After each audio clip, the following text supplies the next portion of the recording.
Jake Elzey, State Representative from Waxahachie. Thank you so much for joining us today. First, your reaction on making the runoff for the 6th Congressional District race now, and how will you try to capitalize on this now going forward, because it's a brand new race? It is a brand new race. Thankfully, there's 2 instead of 23. I was thrilled and humbled that the people of the 6th District would put enough faith in me to vote me into the runoff. I'm excited about it. It is a new race, so there's the attention can be on the difference between me and my fellow candidate, but my strategy remains the same as it's always been: run a positive campaign, and one where we talk about the issues that are facing this nation and our state, and in a positive light. Because as you know, I'm someone who believes our brighter days are ahead of us, but we've got to tackle some very serious issues before we see those brighter days. And I'm excited about being given the opportunity to do that. So will this be like a primary, or how are you going to try to reach out to Democrats and independents? Well, I don't do anything different. My campaigns have never done anything different to reach out to one group or another. I have a vision that I see for the greatness of this nation, and that's what I'm going to continue to run on. And whoever that appeals to, it will appeal to. And in this race, the folks who are conservative in our district, that appeals to them, and that is reflected in the votes that I received. And I'm not going to change anything going forward. This is about better days for our country. And I believe in a positive vision, and I don't believe in divisiveness either. I believe that we should come together as Republicans in this race and find the best candidate to put forward to serve them in Congress, and then having a greater vision for what we can accomplish as a country. Let me ask you, you were endorsed by former Texas Governor Rick Perry, and then your opponent now in the runoff, Susan Wright, was endorsed by former President Trump. And that did seem to make a difference when you look at the early votes, where you were just trailing her by 10 votes. And then when you mix Saturday's votes in, you were behind by 4,200. So talk to me how you're going to make up the difference there. Well, I think a lot of that came from outside the district, from a group in the East Coast. I don't know how much the president's endorsement, how much of a difference that made, but I do know that negative attacks that are based on falsehoods probably hurt quite a bit. And that came from a group in East Coast, Club for Growth. And I don't know why they're doing it, but they did it. And I keep going with my message ahead, and they know that what they're saying isn't true. And once that's found out by folks, they don't really like that in the 6th District. People in the 6th District are optimistic, and they don't like negative campaigning. And so we're going to carry on with the message that we had before. And I think that folks will coalesce around a positive candidacy and someone who's looking for the brighter days ahead. Were you surprised that Senator Cruz questioned your conservative credentials along with the Club for Growth? You'd have to ask him about that. I don't know him, but he did parrot the same talking points that Club did. And so you'd have to ask him specifically. I've never met him, but the fact is that what they are saying is patently false, and I'll call them out on it. What are your priorities in Congress should you be elected? We need to address the border. We need to address immigration. We need to close down the border. When I was in Iraq in 2006, it was the worst part of the war. President Bush called for a surge, which sent tens of thousands of troops to the border, and we locked down Iraq, and we turned it around. It's way past time that we did that at the border. And I'm not talking about troops, but I am talking about the federal authorities who are sent in, ICE and Border Patrol, to lock down the border and stop this humanitarian disaster. A lot of people like to address this issue as something about illegal aliens coming through, and it's true. That is not what we want. No country continue to exist unless it secures its border. But the evil that exists in the coyotes and the cartels selling people into slavery for all different kinds of reasons, children into slavery in our modern day, is a catastrophe, and it has to stop. I'm a father of a beautiful 12-year-old girl, and I think about these young kids that are being sent in, boys and girls, into our nation for human trafficking, and I'm appalled at it. Let's lock this border down and stop this nightmare. And let me ask you, because a lot of Republicans have said that they believe the Biden administration should go back to former President Trump's policy of remain in Mexico, but that's not going to happen. So given that, what do you think can be done with the Democrats and Republicans coming together?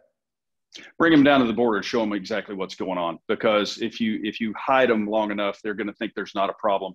Let's go down to the border. Let's go see what's actually going on. Let's go see what's going on with these people in these detention facilities. But even additionally, we're housing these unaccompanied minors, so-called 15 to 17-year-old males at the Dallas Convention Center, and they're starting to keep them all over the country. What are we going to do with these people? They need to see this stuff, and we need to put a stop to it. You can't ignore it forever. And it's way past the time that we actually gave it the attention that it deserves.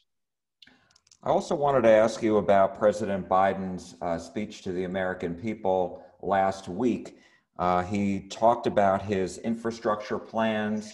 He also talked about what he calls the American Families Plan, which would provide universal pre-K, free community college for 2 years, and paid leave. When you look at the price tag for both of those, it's about $4 trillion. And this comes after the $1.9 trillion for the COVID relief package that was approved by Congress and signed by the president. And the president said he would pay for these programs, at least the infrastructure and also the American Families Plan, through higher taxes. What is your thought on this? Just at the time that we need this economy to grow, he's talking about higher taxes, and he's also talking about restating what the word infrastructure actually means and saying daycare is infrastructure. It's not. This is the far left using words as Orwellian as they can in order to say what they're doing is actually addressing infrastructure. First of all, that's a state's role. Infrastructure, other than interstate highways and military bases, the federal government really has no role to play in that. But additionally, let's not call it one thing when you know it's something else. The $1.9 trillion COVID relief plan, 10% of that went to COVID relief. Everything else went to gross spending on numerous things. I remember in 2008 when the banks were about to fail and our economy was about to go under, and we raised holy cane when we were talking about spending $800 billion for the bailout. Now we're throwing around trillions of dollars like it doesn't matter. President Biden's not paying for that. You and I are, and more importantly, states that are actually working right now and that are open and that are having revenue and having businesses open. We're the ones paying for that. It's a self-licking ice cream cone. So the states that are shut down and destroy their economies can get bailed out, and we're going to be the ones doing it. We're broke. The country is broke, and we can't keep spending money like this. One thing that some of the experts who I've talked to say that the pandemic did expose vulnerabilities by many people in the population as far as needing help.